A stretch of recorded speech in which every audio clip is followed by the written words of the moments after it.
mainkan perannya untuk menumbuhkan hal ini. Pegangan saya cuma satu, ku anfusakum wa ahlikum naro. Itu aja. Kita nggak usah berdebat pada terminologi naro di situ, neraka itu jangan. Artinya apa? Ketika kita tidak sukses dengan diri kita sendiri, kita nggak selesai dengan diri kita sendiri. Jangan orang-orang sekitar kita juga nggak akan. Betul, karena yang awal itu anfusakum, baru ahlikum. Iya. Baik. Misalkan kita dapat tayangan apa, reel di Facebook atau short di YouTube, atau rolling di TikTok, short video. Jangan hanya itu, coba cari apa the second opinion atau the third opinion. Ya cari referensinya, sehingga apa, kita nggak gampang terjebak dengan informasi-informasi busuk, informasi-informasi bodong dan lain-lain. Ya ini sebenarnya ke sana. Jadi ingat bahwa yang viral belum tentu yang benar.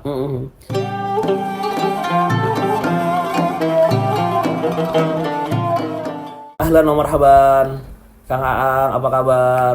Baik, alhamdulillah. Alhamdulillah ini pada malam hari ini Sanat Nusantara kedatangan tamu spesial tentunya.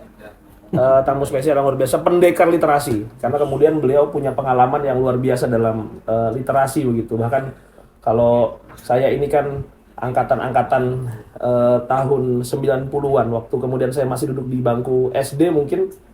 Tokoh yang satu ini yang hadir saat ini itu sudah giat di literasi gitu, Kang Aang. Kang tinggal di mana sekarang, Kang? Sekarang di perbatasan 3 provinsi. Wah, 3 provinsi perbatasannya. Apa itu? Mustautinnya di Jakarta Selatan, Baik. DKI, tapi bertempat di Jawa Barat, tapi mainnya ke Banten. Siklus 3 provinsi. Oke, tapi aslinya orang mana? Kediri. Orang Kediri. Jawa Timur. Oke, siap. Nah, terus kalau ini latar belakangnya dulu di pesantrennya di mana? Pesantren ya di kampung lah. Di Kita kampung. ngaji pesantren kampung. Yap. Kemudian usia 14 tahun merantau. Waduh, mengerikan ini. Ngeri. Sampai Siap. detik ini ya statusnya perantauan. Statusnya perantauan. Udah punya anak istri ya?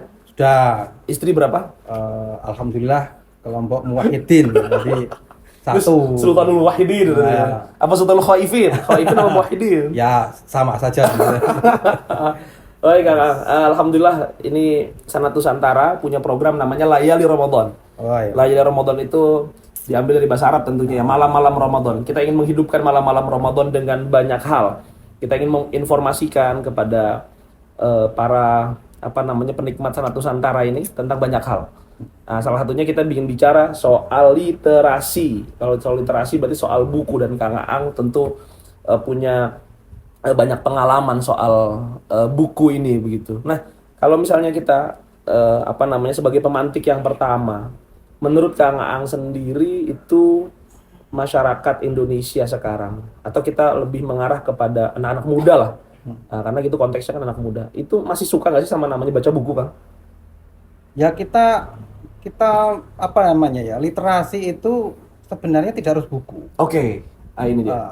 Karena kan kita literasi itu terutama anak-anak sekarang itu kan sudah visual ya. Artinya itu menjadi literasi juga. Jadi literasi visual. Bahwa buku itu bisa diakses dengan banyak cara. Ya memang konvensionalnya ya namanya buku itu ya cetakan, kita baca dari daftar isi sampai penutup gitu ya, dan lain-lain, atau resume atau istilahnya ringkasan seperti itu. Tapi kalau sekarang di antara sekian persen siapa yang masih mengakses literasi itu? Anak-anak sekarang baca PDF, lihat visual video dan lain-lain. Apalagi teknologi sekarang kita kan dipaksa ya, dalam tanda petik kita dipaksa untuk menikmati sajian-sajian dalam bentuk visual. Baik. Nah, tapi kemudian kecenderungan masyarakat untuk membacanya nih ya, bukan kemudian persoalan buku, membaca itu masih ada nggak sih? Ada, tapi sangat minim hari ini kalau saya lihat ya. Dari misalkan saya contohkan anak saya saja. Anak saya itu kan ada perbedaan generasi ya. Dari yang sebelum tahun 2000 sama yang lahiran setelah tahun 2000. Itu beda. Kalau yang kelahiran masih di bawah tahun 2000 masih membaca. Di bawah tahun 2000. Medianya saja. Generasi milenial lah gitu. Ya. Ya itu masih milenial semua sebenarnya. Cuman yang generasi setelah tahun 2000 itu nyaris sulit sekali. Sulit sekali untuk kita arahkan sekedar membaca, dia sibuk buka HP lah misalkan, atau buka tablet, atau buka laptop, membaca teks. Ya kita bicara teks dalam arti verbal ya, teks. Tapi kalau sistemnya visual, nah tantangannya adalah basic untuk orang memahami itu akan sulit kalau langsung mengakses ke visual. Kecuali punya background tertentu, referensi. Itulah yang membuat kayak berita-berita hoax itu gampang sekali marah karena orang basicnya itu tidak punya pertimbangan-pertimbangan. Beda misalkan kayak kita dulu, kita membaca teks saja, kita kan bisa lihat framingnya. Oh ini kemana, ini punya siapa, ini kepentingannya apa, kan gitu. Lebih banyak pertimbangan. Betul, kalau hari ini ya mana yang dia accept, terima ya itu yang akan dijadikan sebagai sebuah bicara soal visual itu kan berarti bisa jadi bahwa apa yang dituliskan kemudian divisualisasikan dalam bentuk gambar misalkan, terus dalam bentuk suara misalkan. Maka sekarang hadir YouTube. Nah, YouTube itu kan sebenarnya tradisi membaca yang ingin dipindahkan dalam tradisi visual. Kayak misalnya kita nih ngobrolin soal buku di sini begitu. Ada informasi-informasi daripada mereka kemudian membaca capek gitu dan membaca, mereka lebih suka mendengar, begitu nggak sih? Ya, begini. Itu nggak ada yang salah. Hanya saja, apakah visual itu menjadi otentik dan otoritas? Itu untuk mempengaruhi mindset dan lain-lain, ya kan? Ya kita bisa lihat lah impact-nya kan tiba-tiba orang kalau video tinggal dipotong untuk memframing sesuatu. Ini yang harusnya menjadi basic kita berpikir ke sana. Makanya ada gerakan anti hoax dan lain-lain itu. Karena hoax itu tercipta karena pembacaan atau penglihatan yang parsial. Yang itu tidak dikaitkan dengan referensi-referensi dasar. Baik. Contoh misalkan contoh yang paling mudah kita iniin.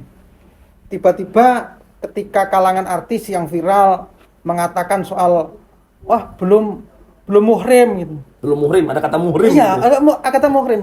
Bagi kita yang tadi selama ini itu kan aneh itu. Betul, aneh. Sebuah istilahat yang mustalah yang padahal itu mustalahat yang bukan penempatannya. Betul. Muhrim itu mendingan di umroh saja. Iya, betul. Haji. Muhrim itu kita ambil mikot, kita pakai ini muhrim. Tapi nah, hal-hal seperti ini. Contoh misalkan tiba-tiba ada wacana misalkan kayak ini kopinya mana sih? Oh iya, ini belum ada kopinya ini. Oh begitu, siap. Enggak akhir nanti. Siap. Artinya hal-hal seperti ini kalau nggak ada filter di tingkat bawah. Nah ini makanya saya selalu menggerakkan edukasi pertama Madrasatul Ula itu memang di keluarga. Memang kalau dari segi literasi kita Madrasatul Ula itu ya Al-Ummahat. Al-Ummahat itu Madrasatul Al-Usroh.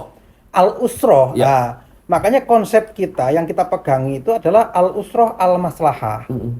Itu konsep yang kita pegangi. Jadi kadang-kadang semoga keluarganya sakinah mawaddah warahmah. Semoga keluarga sakinah mawaddah dan warahmah. Iya, makanya dan warahmah ini agak susah. Baik. Itu bagian terkecil untuk membentuk usroh maslahah. Baik.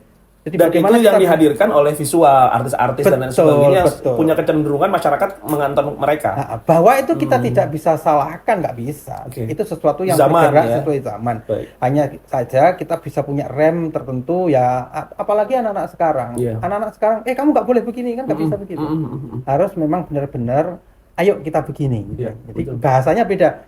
Jangan begini, kamu harus begini, itu nggak bisa.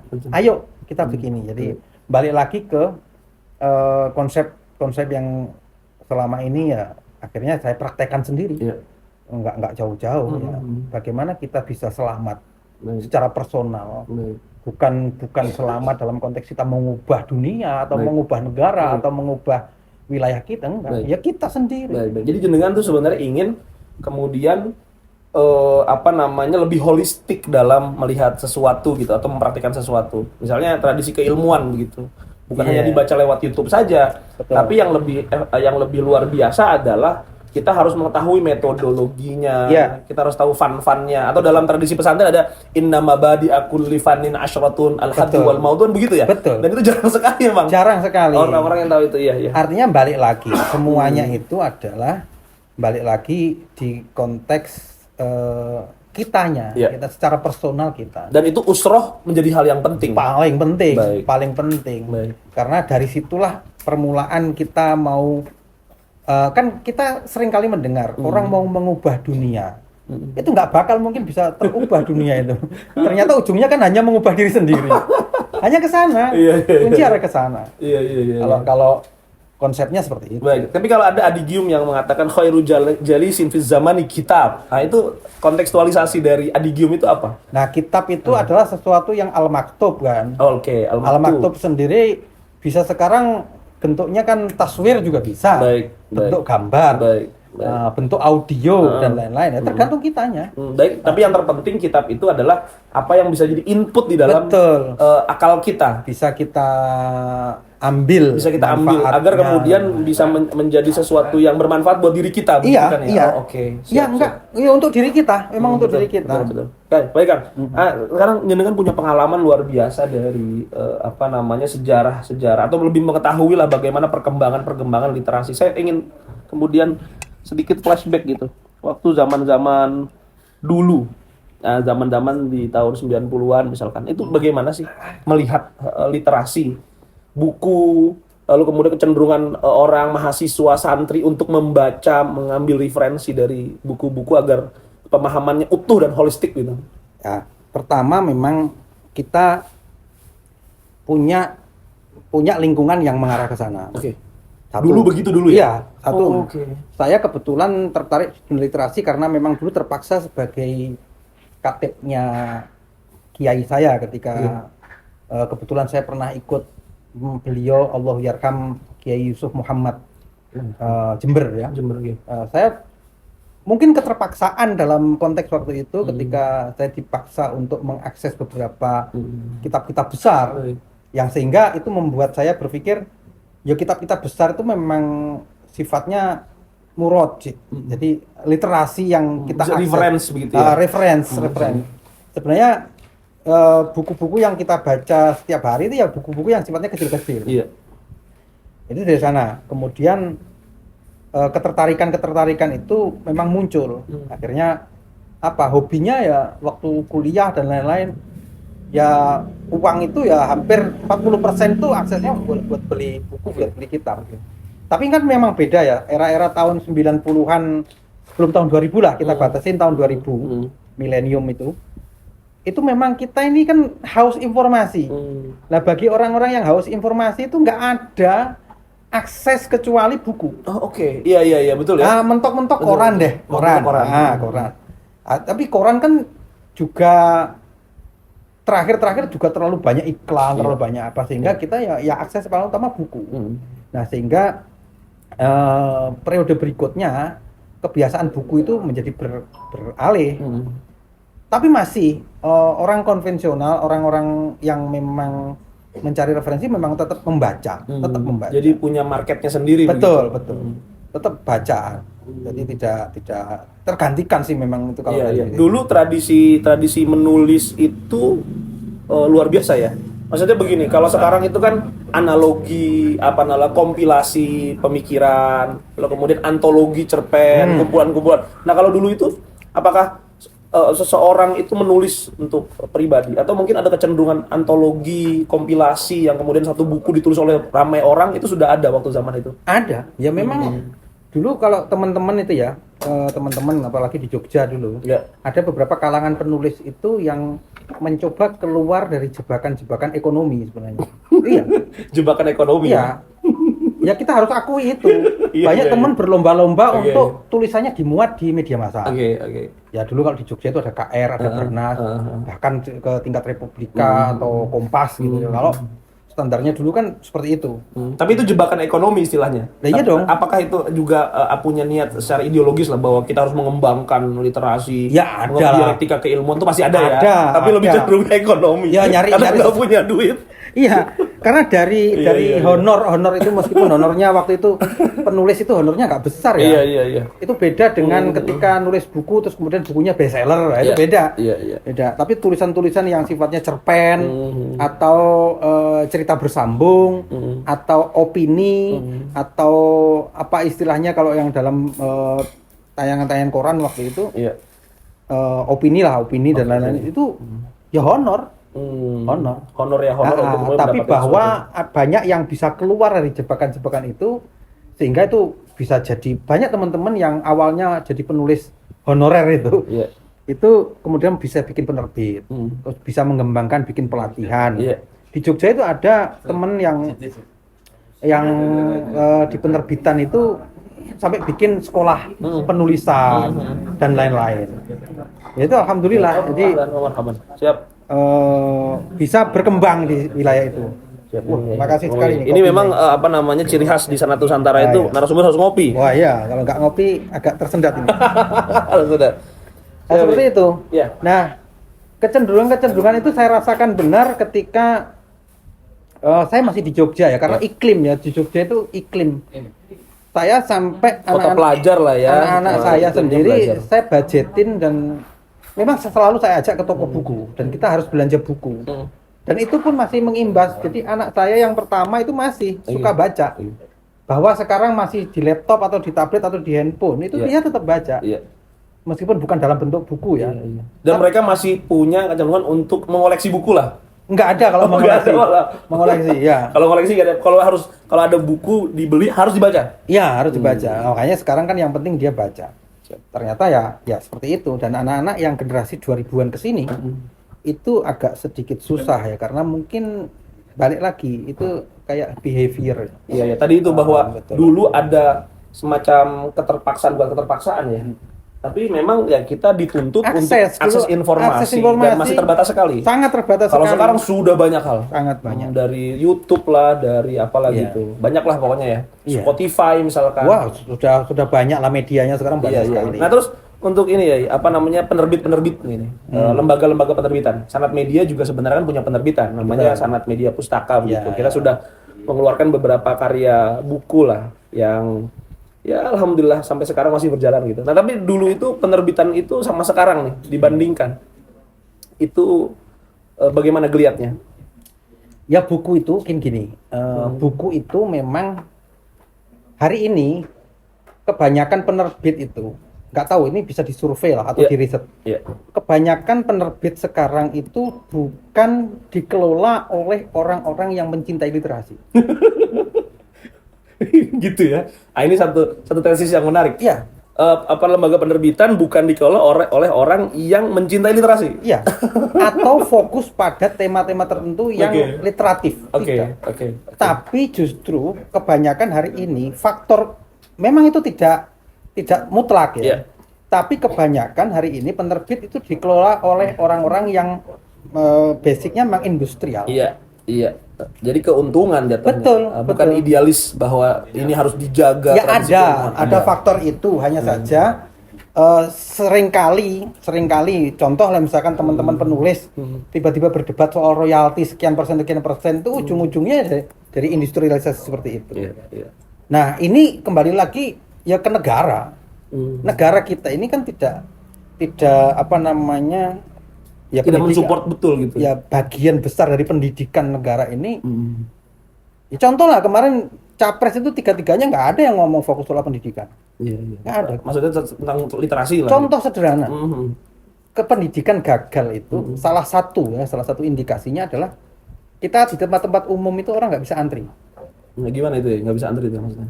Iya, artinya dia menghormati orang lain itu berarti kan gagalnya pendidikan. Oh, maksudnya tidak mau antri, mau nyelak sana sini, mau di jalan, maupun ini kan nanti efeknya kesana kemari. Jadi orang akhirnya gampang bohong. Iya. Dan itu nanti ujungnya adalah di sikap-sikap korup. Itu terjadi. Itu mulanya dari apa? Pendidikan. Nah, pendidikan dari apa? Dari literasi. Dari literasi. Nah, kalau literasi kita nggak beres, pendidikan kita pasti nggak beres. Nah, pendidikan nggak beres, perilaku kita dalam keseharian itu juga nggak beres. Bagaimana sekarang kita dipaparkan fenomena antar tetangga itu bertengkar, antar saudara bertengkar, anak menuntut orang tuanya, tiba-tiba orang tua membiarkan anaknya kelaparan dan ini kan bagian dari itu semua. Tapi kita kan nggak bisa menjadi hakim, hadir menjadi hakim bahwa ini salah nggak bisa. Balik lagi kita tarik ya kita apa yang sudah kita lakukan. Secara pribadi. Maka kemudian ada entitas kecil namanya keluarga. Yang harus kemudian betul-betul dimainkan perannya untuk menumbuhkan hal ini. Pegangan saya cuma satu, ku anfusakum wa ahlikum naro. Itu aja. Kita nggak usah berdebat pada terminologi naro di situ. Neraka itu jangan. Artinya apa? Ketika kita tidak sukses dengan diri kita sendiri, kita nggak selesai dengan diri kita sendiri. Jangan orang-orang sekitar kita juga nggak akan betul, karena yang awal itu anfusakum, baru ahlikum. Baik. Bukan jarikum, bukan ahli koryatikum, tidak. Atau ahli biladikum, enggak. Iya. Ahlikum, titik. Betul. Gitu loh. Kontekstualisasi ku anfusakum wa ahlikum naro ya. Baik, jadi harus dari diri. Diri selesai, baru kemudian keluarga selesai, baru mungkin di masyarakat, gitu ya. Otomatis itu. Otomatis. Kita ini sendiri, secara pribadi kita selesai dengan diri kita. Orang-orang terdekat itu beres juga. Baik. Nah, kembali tadi ke penerbitan nih. Bagaimana tadi itu tesis jenengan yang mengatakan bahwa penggiat literasi sekarang atau penerbitan itu justru adalah orang-orang yang tidak punya literasi? Begini, memang itu mayoritas. Mayoritas yang saya lihat begitu. Hanya saja banyak orang yang masih bergerak hari ini, memang dia berangkatnya dari ideal. Titik ideal. Hanya saja titik ideal seringkali itu gagap di tengah perjalanan. Contoh, nggak punya ongkos untuk produksi, nggak punya ongkos untuk operasional, itu terpaksa. Bukan terpaksa, orang harus berpikir bagaimana ini bisa menjadi siklus operasional dan lain-lain. Syukur-syukur untung. Masih ada yang bergerak di wilayah itu. Sehingga yang menjadi sorotan saya adalah tingkat-tingkat pragmatis yang tiba-tiba orang bisa menghalalkan segala cara agar ini bisa leading, dapat proyek. Nah, proyek itu seperti apa dan lain-lain. Itu tidak memperdulikan nilai-nilai yang idealis akhirnya. Iya, otomatis ke sana. Tapi bukankah kemudian mereka juga memberikan informasi begitu? Betul. Jadi gini loh. Tingkat redaksional juga itu kan seringkali ini ada buku bagus nih. Nah, buku bagus itu seringkali tidak equivalent dengan buku laku. Iya. Bukunya teman-teman misalkan tiba-tiba apa? Mas Erik, Mas Erik, buku bagus tidak equivalent. Jadi gini, itu memang harus kuat sehingga basic utamanya penerbit itu memang benar-benar orang yang memang mencintai literasi. Iya kan, kalau nggak ini buku nggak laku ya cuma dicetak berapa nggak bisa jalan. Nah, ini kan menjadi kompromi tertentu kan, maksud saya komprominya jangan kebablasan. Bahwa idealisme itu tetap harus dijalankan. Contoh lah misalkan sekarang kita berdebat dulu soal advance royalty misalkan terhadap buku-buku yang kita terjemahkan atau apa. Itu aja dulu perdebatan yang tiba-tiba banting-bantingan harga, kejar-kejaran harga sehingga saling bunuh antara penerbit satu dengan penerbit yang lain. Mahal-mahalan. Ya penerbit-penerbit yang sifatnya backgroundnya ini dan itu ya berat. Karena nggak punya modal. Nah, kadang-kadang tidak adanya modal seringkali membuat kita pragmatis tadi. Nah, penerbit itu saya masih melihat ya hari ini masih ada banyak teman-teman lah, meskipun itu hitungan jari, masih ada teman-teman yang bergerak idealis, bungkusnya idealis, meskipun di belakangnya tetap industri, tapi dia bisa menampilkan ini sebagai idealisme atau usungan tema yang bisa dibawa. Tapi ada juga teman-teman yang sudah terjebak di beberapa hal yang maksudnya full industrial. Iya. Jadi tidak hanya satu tim itu kan, kalau penerbit itu kan ada tim manajemen, ada tim redaksi. Ya masih ada lah di beberapa teman-teman redaksi yang masih sangat antusias. Iya. Masih. Dan pengalaman dengan sendiri itu kira-kira apa yang kemudian perlu dilakukan untuk para penerbit ini kan, karena memang kita nggak bisa pisahkan antara logistik dan logika begitu ya. Iya. Begitu. Akhirnya bagaimana tantangan itu harus dimainkan? Ya pinter-pinter membaca perubahan ini. Perubahan zaman. Ya disrupsi lah apa namanya, perubahan-perubahan yang masih bisa ngalir. Intinya. Nah, karena kalau tidak begitu juga kita nggak rasional kan nantinya. Tetap penting itu. Iya. Nah, terus apa namanya? Apakah kitab-kitab klasik misalkan itu masih relevan? Yo sangat relevan malah justru sekarang. Ya. Saya kan kenapa saya kan kemarin beberapa ngaji itu saya malah justru sarankan malah justru kitab-kitab klasik. Karena di situ variabel tahrif itu pengubahan cetak dan lain-lain itu masih minim. Makanya ya tapi ini agak susah ya. Beberapa teman-teman yang memang pernah mondok atau memang paham dunia literasi. Misalkan kita ngaji nih, anggaplah kitab apa? Misalkan saya sekarang hari ini ngaji Bidayatul Hidayah Al-Ghazali. Saya tidak akan pegang satu terbitan. Minimal 3. Agar kemudian bisa nanti kan membandingkan. ada beberapa teks yang tiba-tiba berbeda. Nah, itu kita bisa pertimbangkan sesuai makna dan lain-lain mana yang kira-kira lebih mendekati kehendak mu'alif awal. Nah, sama dengan pemahaman hari ini ya, kita tiba-tiba orang hanya satu kitab gitu. Oh, salah bener ya satu kitab ini. Tapi itu pun ini sudah jauh lebih penting daripada ngaji nggak pakai kitab. Jadi ngaji pakai kitab itu menurut jauh lebih itu penting ya? Ya sangat penting. Karena gini loh, kita ini nggak ada panduan, nggak ada prompter, nggak ada kitab. Oh kita kan ngomong bisa sengomong-ngomongnya. Itu kan karena itu kan seperti dalil kita ngomong tanpa sanad kan yo. Iya laulal isnad maqala man syaa. Udah itu. Maka namanya sanad Nusantara. Betul. Nah ke sana kan. Iya. Jadi wong kita ini ngomong ngaji pakai kitab saja. Kita kadang-kadang penjelasannya udah kesono kemari. Iya. Apalagi tidak ada kitab. Nah, tapi begini ya, problematikanya begini. Misalkan ada kawan-kawan sebelah lah. Yang kemudian mereka cenderung untuk membuat kajian tanpa kitab. Itu bukannya lebih simpel ya? Nah, misalnya gini nih, saya dapat pertanyaan, kenapa sih kok tradisi Salafi Wahabi kok sekarang lagi marak di Indonesia, pengajian-pengajian dan sebagainya gitu? Jawabannya, ya karena mereka simpel. Ngomongin tentang apa, misalnya fikih haram, halal. Allah di mana? Allah di langit. Nah, gitu. Kalau kiai-kiai NU kan Aina Allah, Allah itu harus bla bla bla, dijelaskan dalilnya dulu secara logika, ujungnya mana ini? Kan begitu. Jadi, apakah kemudian pada zaman ini penjelasan syarah-syarah yang dituin oleh para ulama dulu dalam kitab-kitab mereka itu masih relevan dan diminati oleh anak-anak muda begitu?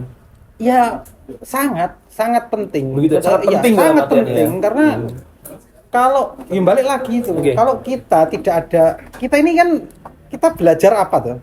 Kita belajar agama. Nah, agama itu dari mana? Ya paling dekat kan Rasulullah. Nah, kalau bukan dari Rasulullah, masa kita dari kita? Ya itu harus dapat dari ulama. Betul. Beberapa kiai kita mengatakan loh, itu menurut agama ini menurut Rasulullah atau menurut pikiranmu? Kayak gitu. Sehingga inilah yang perlu dijembatani. Nah, banyak teman-teman yang tetap mengadopsi dua-duanya. Bahwa nggak bisa sesimpel itu. Ini terlalu serius nih, minum dulu ini banyak makanan nih segala macam. Rokoknya silakan dinyalakan, nggak apa-apa ini. Nggak bisa sesimpel itu. Nah, harus ada konversi tertentu yang itu menjembatani, literasinya dapat, sanadnya dapat, penyampaiannya juga dapat. Nah, kita kadang-kadang seringkali di antara kawan-kawan kita juga seringkali menghakimi yang seperti itu. Loh jangan. Kita di medan ini itu medan pertempuran. Artinya ya bukan pertempuran lah. Kita sama-sama anggaplah dakwah gitu ya. Siap. Nah, dakwah itu tergantung. Contoh yang hari ini saya kritisi itu kan soal tahfidzul Quran. Lembaga-lembaga tahfidzul Quran. Iya. Baik. Hanya saja begini. Kalau kita dulu mondok itu menghafalkan Al-Qur'an itu sifatnya bonus. Tambahan. Tapi keilmuan Al-Qur'an mulai asbabun nuzul, qiraah sajalah. Qiraah itu bukan qiraah yang jelimet, bukan. Tajwid. Tajwid ada referensinya. Misalkan kita masih kecil kan ada tanwirul qori dan lain-lain. yang kitab kecil-kecil. Jazariyah misalkan. Ya, atau Baghdadiyah dan lain-lain. Itu penting karena apa? Kita ini belajarnya dari mana? Kalau kita tiba-tiba hafal Al-Quran, bayangkan saja, kita tiba-tiba hafal Al-Quran, kita tidak paham asbabun nuzul, kita nggak paham ulumit tafsir, kita nggak paham ilmu alat misalkan. Tiba-tiba nanti kalau sudah terlanjur jadi ustadz, referensi yang pertama balik ke apa? Keterjemahan pasti. Iya, terjemahan. Nah, nanti itu akan terjebak pada menafsirkan isi Al-Quran dengan pikiran. Birra'yi sendiri gitu. Maka ilmu ada riwayat diroyah. Diroyah itu pemahaman begitu ya. Nah, Kiai sepuh kita itu Mbah Maimun Zubair itu kan juga sering mengatakan itu. Bukan mengkritisi tapi lebih menyampaikan hati-hati kalau hanya sekedar tahfidz. Gini loh, orang kalau sudah terlanjur dipanggil ustadz itu nanti mau menyebut yang ini tuh tiba-tiba gengsi gitu.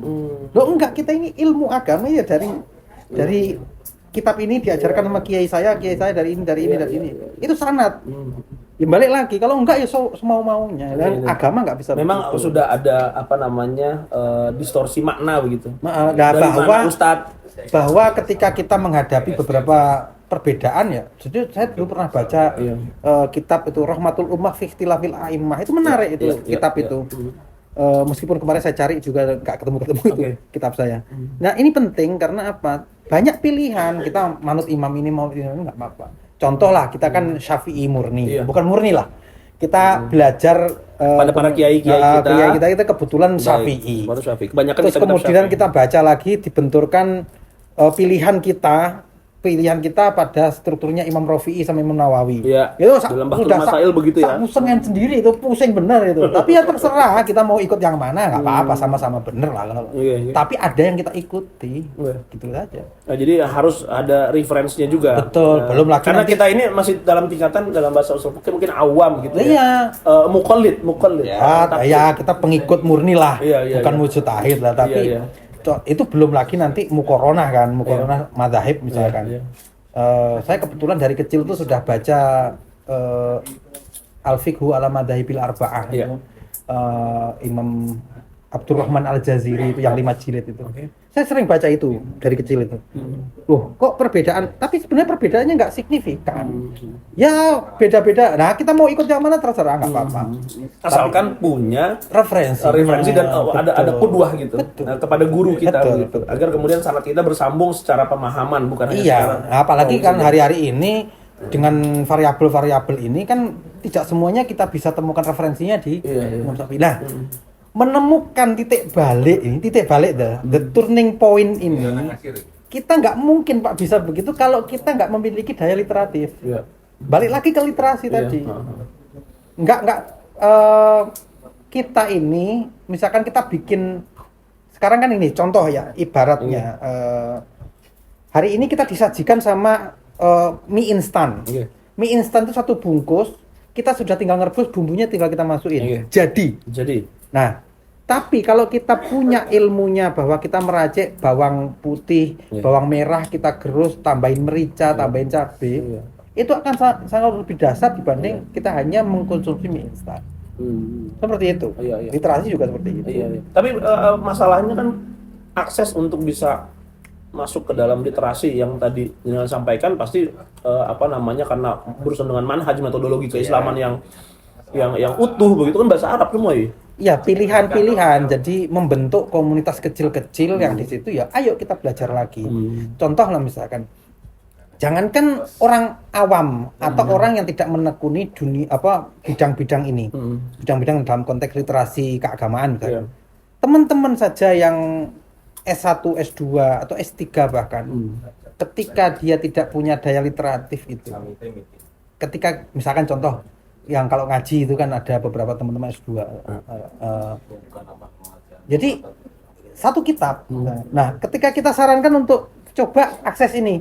Akses kitab yang lain coba. Kitab yang lain ini atau yang banyak diterbitkan oleh penerbit-penerbit yang populer di negara kita ini. Itu aja sudah males. Ya satu aja yang dipegang. Nah, hal-hal ini kita bisa kampanyekan. Kita bisa ayo coba lihat ini bahwa ini teksnya beda gitu. Misalkan contoh kemarin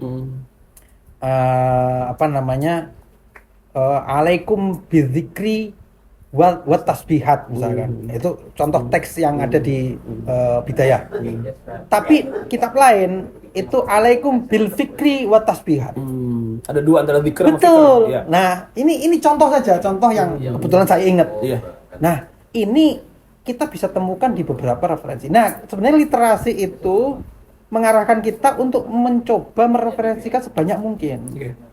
Jangan satu. Nah, sama kayak dengan generasi visual hari ini, misalkan generasi visual hari ini. Misalkan kita dapat tayangan apa? Reel di Facebook atau short di YouTube atau rolling-rolling di TikTok. Nah, short video. jangan hanya itu. Coba cari the second opinion atau the third opinion.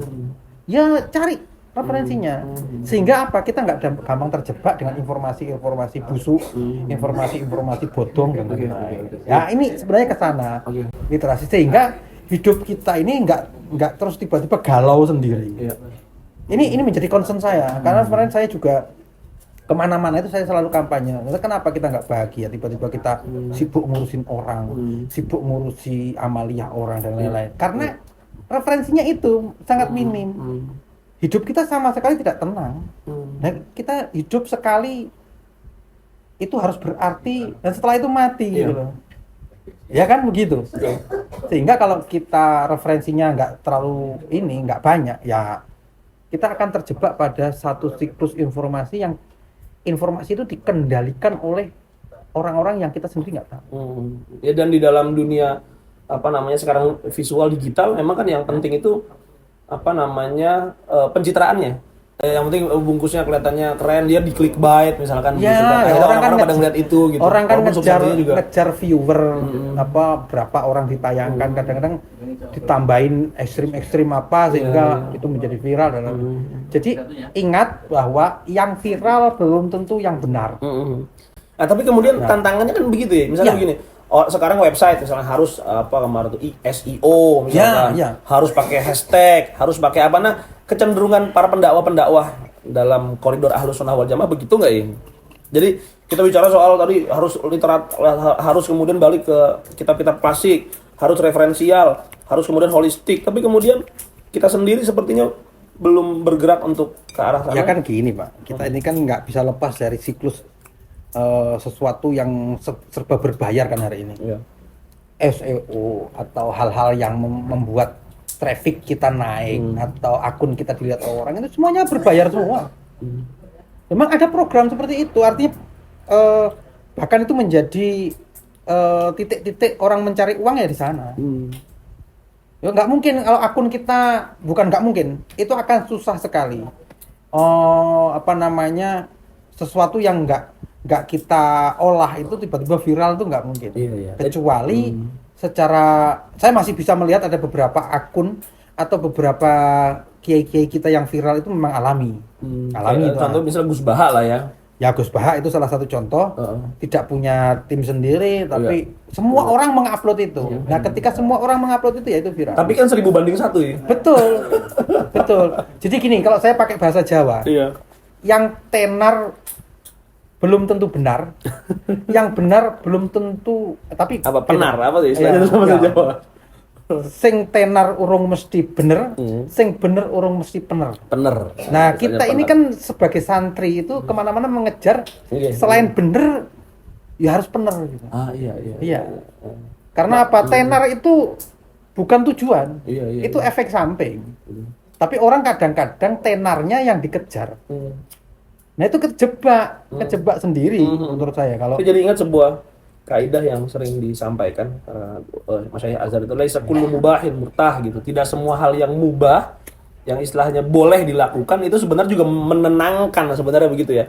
Dalam artian kan perlu ada sebuah pertimbangan-pertimbangan khusus. Ya, balik lagi aja, kita itu hidup mau nyari apa? Mau nyari apa? Ya kemanfaatan pasti. Kemanfaatan pasti. Hanya saja manfaat kita ini, impact ke kitanya itu seperti apa? Banyak sekali kok ada model gini. Orang berangkat umroh itu atau berangkat haji itu tidak harus selalu mampu. Tapi orang yang sudah punya niat dan lain-lain akan dimampukan sama Allah. Nah, itu narasi-narasinya begini.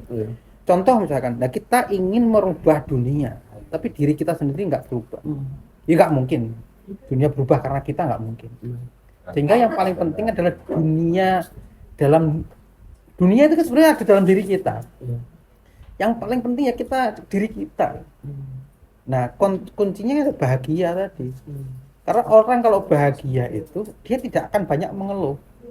Nah, mengeluh itu beberapa kiai kita itu mengatakan bahwa mengeluh itu adalah pintu masuk yang paling leluasa bagi penggoda-penggoda kita.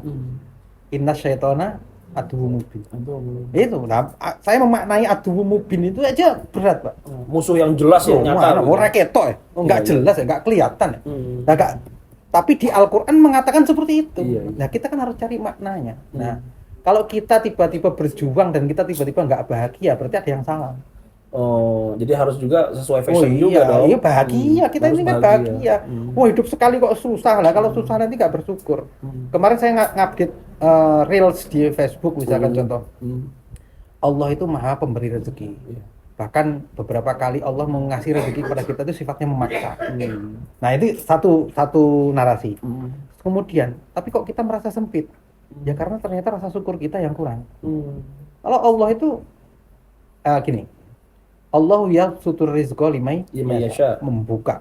Atau kalau kita berdoa ya basitol yadaini bil atiyah. Artinya apa? Allah memberikan kita sebelum kita dikasih itu Allah membuat kita ditakdirkan untuk membentangkan tangan untuk berdoa. Jadi kita pikirannya, mindsetnya bukan kita berdoa terus Allah ngasih, bukan. Tapi kalau Allah mau ngasih, kita diberikan jalur perantara, wahana di mana kita siap menerima pemberian itu. Berarti lagi-lagi mentalitas diri kita. Diri untuk kita, berubah begitu ya. Nggak jauh-jauh kita nggak menghakimi yang lain, nggak menghakimi sebelah kita, enggak. Diri kita. Itu saya yakinkan benar dan ini saya kampanyekan kemarin ketika saya kemana-mana itu saya kampanyekan seperti itu. Dan santri sebenarnya sudah cukup, sudah siap untuk sudah itu. Sudah sangat itu. Masalahnya di mana? Malu-malu atau tidak punya fasilitas? Bukan. Tidak punya akses? Kita ini selalu tergesa-gesa ingin melewati fase ketidaksuksesan itu. Jadi kita ini selalu terburu-buru terhadap sesuatu. Wah, kita ini mencapai ini. Jadi kitanya yang menjadi tersiksa. Tersiksa sekali. Makanya ya saya mencoba bahagia dengan segala ritmenya. Bukan berarti terus ketika kita seperti itu terus nggak berpikir, enggak. Tetap kita berpikir. Buat saya itu orang yang diam dan tidak melakukan apa-apa itu sesuatu yang berbeda. Sebagaimana bedanya al-Islam wal Muslim sayun akhar. Islam itu sesuatu nilai, Muslim itu yang menjalankan nilai tersebut. Berbeda. Jadi, pastinya ya. Jangan merasa merepresentasikan keislaman Anda di depan Muslim yang lain. Iya. Gitu loh. Oke. Nah, ini mindset begitu yang. Nah, ini balik lagi ke literasi. Kalau literasi kita pas-pasan dan apalagi kita banyak mengkonsumsi berita-berita yang satu pintu, satu jalur. Akhirnya wacana-wacana seperti ini tidak didapatkan. Dan itu membuat kita nggak bahagia. Iya, baik. Nah, tapi ini ya, kemunculan sekarang itu platform-platform digital. Para santri kan sudah mulai bermunculan ya. Ya tentu kita tahu misalkan yang paling besar ini kalau di Indonesia NU lah, ada website NU misalkan dengan semua platformnya. Ada lagi salah satunya Sanad Media. Salah satunya kita tahu ada islami.co, salah satunya ada Ali, banyak sekali begitu. Nah, itu apa yang bisa dibaca dari banyaknya bermunculan website-website, platform-platform dakwah dari kalangan santri? Ya, gini. Jadi selain esensi yang layak untuk diterima masyarakat, tapi jangan lupakan juga kemasan atau packaging. Packaging ya. Ibaratnya ini kan sajian yang hadir di meja makan.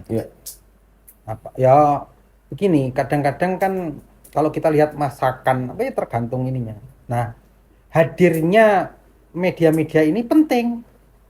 Ya sudah sesuai platformnya aja ini karena nanti di ranking itu di SEO apalah istilah namanya. Apa Mas Erik? Kalau ranking Alexa itu namanya. Makin banyak konten-konten yang kita terbitkan. Selama ini kan kita terjebak. Kita hanya kita hanya pengajian-pengajian sifatnya lokal, nggak pernah diupload, nggak pernah diapa. Padahal yang kecil-kecil itu ketika itu diramaikan, akhirnya wacana yang hadir itu ya sesuai dengan yang mayoritas tadi. Mayoritas. Ya, kalau rankingnya yang muncul yang dikit-dikit kafir, dikit-dikit salah, ya itu yang muncul lah. Kalau yang ayo kita ngaji atau kita bersanat atau kita ya itu yang muncul. Ya tergantung kita. Berarti semakin semarak makin bagus. Betul, makin bagus. Apalagi kita tahu misalkan setiap pesantren ada kiai tokohnya, dia juga punya pemahaman kesamaan yang bagus. Itu saja misalkan quote-quote kiai dipotong-potong. Loh iya, itu sudah lebih dari cukup. Nah, permasalahan yang terjadi lagi adalah kebesaran jiwa kita untuk mendukung salah satu teman kita, misalkan. Contoh begini, kita ini kan tidak semua yang alim itu bisa membuat pondok. Okay. Jadi begini, ketika kita sadar bahwa kita belum mampu membuat pondok, kita jangan ngerecoki teman kita yang membuat pondok. Sama ketika misalkan contoh ini Sanad Media. Saya tidak punya komunitas, saya tidak punya media apapun. Ketika saya ketemu dengan teman-teman Sanad, kita support. Gitu loh. Iya. Contoh misalkan saling berkolaborasi. Betul. Ya, contoh misalkan ada teman nerbitin buku dan ini bagus. Saya tuh tipe saya itu bisa di cross check ke teman-teman. Saya nggak pernah minta diskon. Sama teman sendiri ya? Loh, iya dong. Harga temen dong. Harga temen harusnya lebih mahal. Saya menganut paham itu. Iya, saya beberapa kali itu. Karena temen seharusnya lebih sayang dong. Gitu kan. Ya menghargai temen siapa kalau bukan temennya kan gitu. Saya beberapa kali teman-teman di Jogja dan lain-lain katanya, berapa itu sama ongkos kirimin jangan didiskon. Iya. Itu harga teman. Iya. Mentalitas itu. Betul, menanamkan mental begini. Jadi ada temen yang kira-kira sudah berbuat, kita dorong. Iya. Kita support dengan apapun yang kita bisa dan apapun yang kita punya. Kita punya waktu ya kita support waktu. Minimal jangan, kalau mentok kita nggak bisa bantu apa-apa, jangan ngerecoki. Nah ini crab mentality itu harus benar-benar kita babat habis itu. Kita ini kan sekarang begitu, ada teman kita mau maju, kita apa gandoli, kita tarik lagi. Jangan. Kita support. Nah, literasi itu mengajarkan seperti itu. Kita kan nggak ego ya ketika ada temen atau apa. Ya misalnya satu lembaga. Ya support lah. Website disupport lah. Support lah ngapain? Di-share sana begitu. Jangan. Ini ada kayak ada rasa persaingan gitu ya. Oh, teman saya nih udah jadi kiai besar. Apa sih? Apa namanya pesantren? Ya terus apa yang kita dapat? Iya. Yang kita dapat selain hasad aja dalam hati kita ya. Nah, hasad sendiri nggak ada obatnya sampai hari kiamat. Iya betul. Jadikan judul ini, hasud itu nggak ada obatnya sampai hari kiamat. Jadi langsung thumbnail. Kayak gitu. Sehingga apa ya? Urusi diri kita sendiri, beresi diri kita. Insya Allah hidup kita ya lempeng, enak, bahagia, nyaman. Betul. Dan nyari ini kan susah Pak. Betul. Harus ada literasi kan. Ya harus ada. Nah untuk menemukan garis-garis ini, menemukan proses-proses ini ya tambahilah. Betul. Hikmah-hikmah ini didapatkan dari dengan membaca dulu begitu, dengan berinteraksi, berpikir, bermuhasabah begitu ya. Betul. Baik. Memang zaman sekarang itu sepertinya zaman kolaborasi ya. Iya. Tidak bisa kita bergerak sendiri. Nggak bisa. Emang kita siapa? Iya. Parsial sekali. Kita ini parsial banget. Kita mungkin ada teman-teman yang mungkin lebih ke mana filologi. Filologi ya tentang sejarah teks dan lain-lain. Kemudian suruh bedah soal usul fikih ya Pak, mumet juga Pak. Nah kolaborasi yang ada. Makanya banyak kori yang suaranya enak sekali, tapi bedah ilmu tafsir ya pas-pasan. Ini kulli maqam apa namanya kul ya'mal syakilatih begitu ya. Orang kemudian sekarang nggak kayak dulu. Imam Syafi'i pakar usul fikih. Ya Imam Ghazali kan lengkap. Imam Ghazali juga lengkap. Tapi sekarang itu jarang untuk seperti itu. Maka kemudian butuh kolaborasi begitu ya. Ya tapi kan balik lagi dengan minimnya contoh misalkan Imam Ghazali menyebutkan dalam teksnya saya ini nggak begitu mahir dalam bidang hadis. Malah orang sekarang menganggap bahwa beliau nggak paham hadis lagi mana. Padahal nilai ketawaduan beliau sebenarnya. Ini kan kita melihatnya berbeda dari sudut pandang. Nah, hal-hal seperti ini itu bisa selesai minimal berkurang itu kalau memang daya literasi kita bertambah. Saya misalkan contoh, saya sebenarnya terjun ke dunia industrialisasi. Saya sebut ini harus digarisbawahi, industrialisasi penerbitan itu memang keterpaksaan sebenarnya. Ini memang karena saya butuh pekerjaan. Ya. Itu ada pertobatan intelektual. Enggak, tapi kesadaran itu contoh begini. Jadi saya yakinkan bahwa saya tidak akan menjual se-eksemplar buku pun tanpa saya ngerti isinya. Saya nggak akan jual itu. Sehingga saya pernah di sebuah penerbit yang itu terbitannya buku filsafat, humaniora yang berat-berat, karyanya Profesor Yasrof Amir Piliang, Profesor siapa? Yang pakar filsafat ITB itu. Pakar filsafat ITB. Profesor siapa namanya itu lupa saya. Ya Fulan bin Fulan. Ya itu saya minimal baca skimming. Saya baca minimal ini untuk saya sekedar menjual. Nah sehingga ketika itu saya terapkan di marketing itu kan bukan bagaimana dia menjual, bukan. Itu sales. Tapi bagaimana membuat orang itu membutuhkan konten itu. Bagaimana dia orang itu membutuhkan substansi apa yang mau kita jual. Bukan membeli karena yang dia sesuatu yang nggak tahu. Itu marketing. Nah, ini menjadi jawaban pertanyaan kita tadi begitu, bahwa ada penerbit-penerbit yang kemudian sebenarnya dia tidak suka literasi. Nah, minimal dalam artian begitu ya. Minimal penerbit itu atau orang yang bergerak itu dia harus memahami dulu gitu. Ya meskipun itu tidak semuanya lah. Tapi contoh misalkan begini. Ada penerbit yang kontennya konten agama, tapi dia baca Quran aja nggak bisa. Itu ada ya? Oh banyak, tidak hanya ada, itu banyak. Buru-buru baca Quran yang ada harokatnya, nanti menerbitin buku Imam Ghazali tapi baca kitab gundul nggak bisa. Nah, itu tapi advance lah. Sehingga kesadaran ini yang harus dibangun. Yuk, jangan asal ngomong lah, intinya seperti itu. Semuanya itu ada dasarnya. Dan tadi itu poin penting itu adalah kolaborasi lah. Pada zaman ini kita butuh kolaborasi. Jangan kemudian memikirkan keuntungan pribadi. Kita harus dukung, support kawan-kawan yang punya lembaga penerbitan dan juga orang-orang yang punya pesantren tadi itu, kita support dia dengan banyak hal. Itu saya lakukan. Saya nggak ngomong apa, saya lakukan. Kalau ada teman yang kira-kira ini saya support. Artinya apa? Minimal kita nggak ngerecokin. Siap. Karena mayoritas atau kebanyakan di antara kita itu kita tergoda untuk wah itu bisa begitu itu karena begini enggak.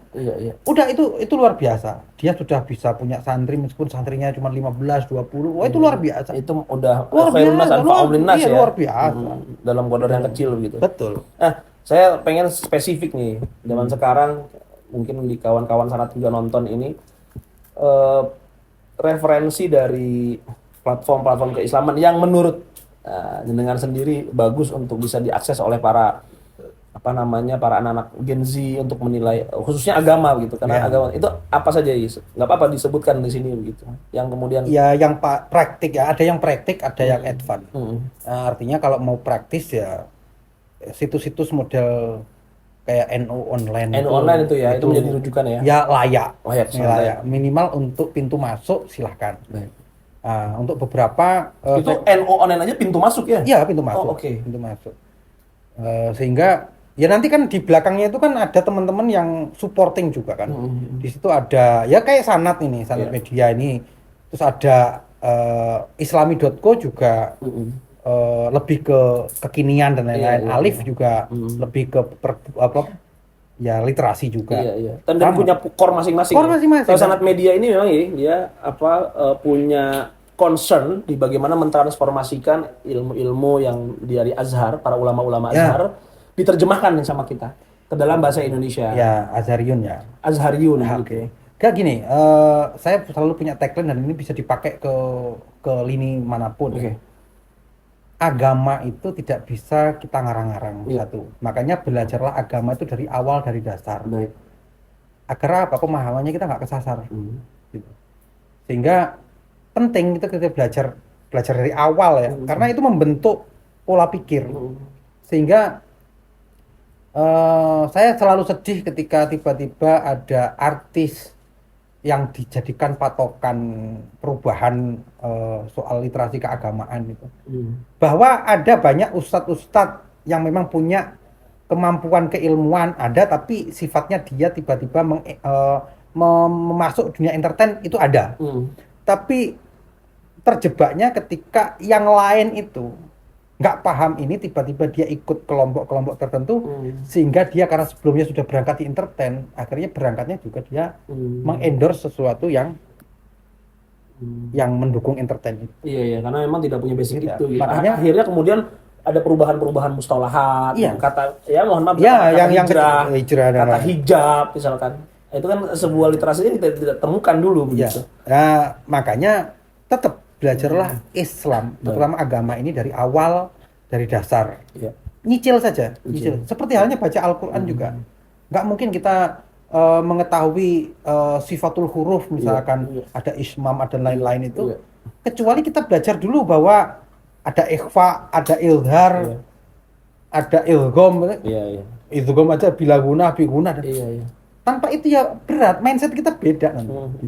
Maka jangan kesusu sebenarnya Jangan. dalam berbicara agama. Iya. Kita harus punya data dulu yang tepat, yang kan benar, gini metodologi yang benar. Maksud saya, kita ini nanti mati itu tidak harus menguasai Semua kita ilmu. mati itu nggak harus menguasai ilmu. Kita dalam proses saja. Iya. Dalam proses saja, meskipun kita baru belajar alif, ba, ta, sa gitu. Iya. Itu kita tiba-tiba mati. Ya sudah, kita mati dalam proses thalabul ilmi. Oh, itu menarik. Sesederhana itu. Sesederhana itu. Jangan meraih sesuatu yang terlalu tinggi yang kita sendiri secara ini nggak sanggup. Ya. Makanya istilah saya sering upload itu kan apa? Ngomongnya jangan ketinggian. Nanti bibir kita ketabrak pesawat macam-macam. Sebenarnya itu kan guyon-guyon yang Iya. inilah ya, yang realistis. Guyon-guyon satir yang kemudian Ya. harus dipikirkan betul. Kita realistis saja. Belajar agama itu harus dengan fondasi-fondasi ilmu alatnya harus yang kuat. Ya, Gitu itu pun ya. nggak harus juga seperti itu. Oh iya, tapi kalau zaman anak-anak berproses sekarang, saja, ya. berproses saja. Kita berproses saja, kita itu nggak akan sesempurna itu gitu. Ya, Nggak apa-apa, ya, kita ya. belajar saja. Betul. Dengan niat kita selalu, makanya mindset kan banyak itu tagline santri selamanya. Iya. Santri itu kan representasi dari pembelajar. Orang pembelajar. Pembelajar saja. Bahwa torikoh kita adalah torikoh yang Ta'lim wa ngaji. ta'allum, ya. Atau mengajar atau ngaji. Udah itu aja kita tekuni. Oke. Nah kita mati. Wong mati itu kan sewaktu-waktu. Nggak usah diomongin. Mati sesuatu yang pasti. Bagaimana rezeki nggak usah dibahas. Baik. Gitu loh. Iya. Karena sudah pasti. Nah yang pasti nggak usah dibahas. Kita ngalir aja. Ngalir. Makanya dalam sisi-sisi proses itu ya sudah, yang penting kita bahagia. Udahlah, kita bahagia menjadi umat Rasulullah. Kita bahagia masih bisa mengenal la ilaha illallah Muhammadur Rasulullah. Udah.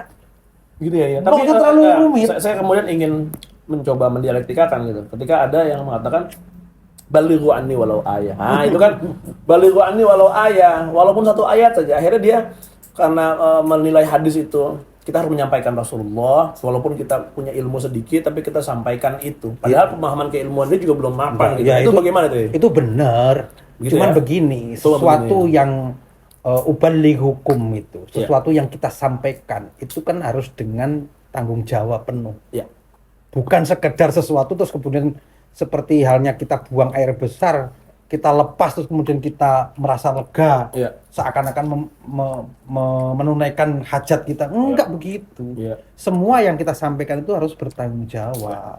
Betul. Nggak bisa balighu ani walau ayah. Wah, itu bisa rusak itu. Tatanan bisa rusak. Iya, walaupun sebenarnya dia benar, hanya penafsirannya saja. Bagaimana mengaktualisasikan balighu anni walau ayah itu harus kemudian betul-betul Nah, itu tepat gitu ya. Iya, ketat iya, tapi satu sisi juga itu mengimbas pada teman-teman yang dia Fathul Mu'in sudah khatam, Fathul Wahab sudah khatam, bahkan Alfiyah sudah khatam bolak-balik, itu belum berani menyampaikan karena belum merasa pantas. Nah, itu juga salah juga. Nah, itu gimana akhirnya? Ya salah juga. Ya.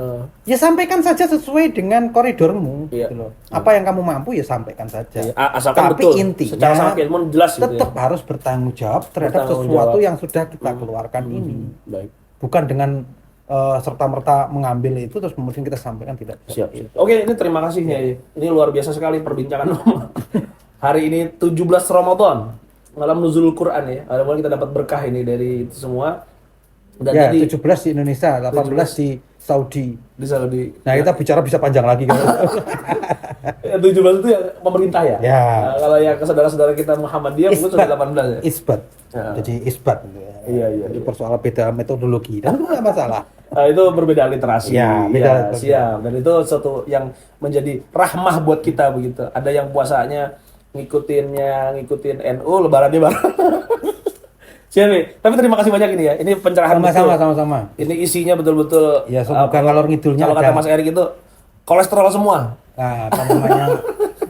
Gini loh, ya baligu ani walau ayah saya terjemahkan begini. Ya.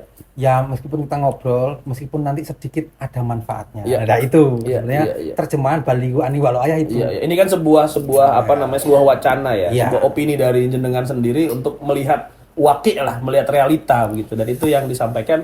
Mudah-mudahan juga kawan-kawan bisa tercerahkan dan ada hal-hal yang bisa manfaat lah untuk semoga. Perkembangan literasi, tentu untuk peradaban Indonesia. Ya kesadaran lah intinya. Kesadaran. Balik kesadaran. Baik. Terima kasih ini. Sama-sama. Kita ketemu lagi nanti kawan-kawan. Sama-sama. Siap. Mudah-mudahan bisa ada kesempatan lagi. Terima kasih semuanya kawan-kawan. Bertemu lagi di Layali Ramadan insyaallah.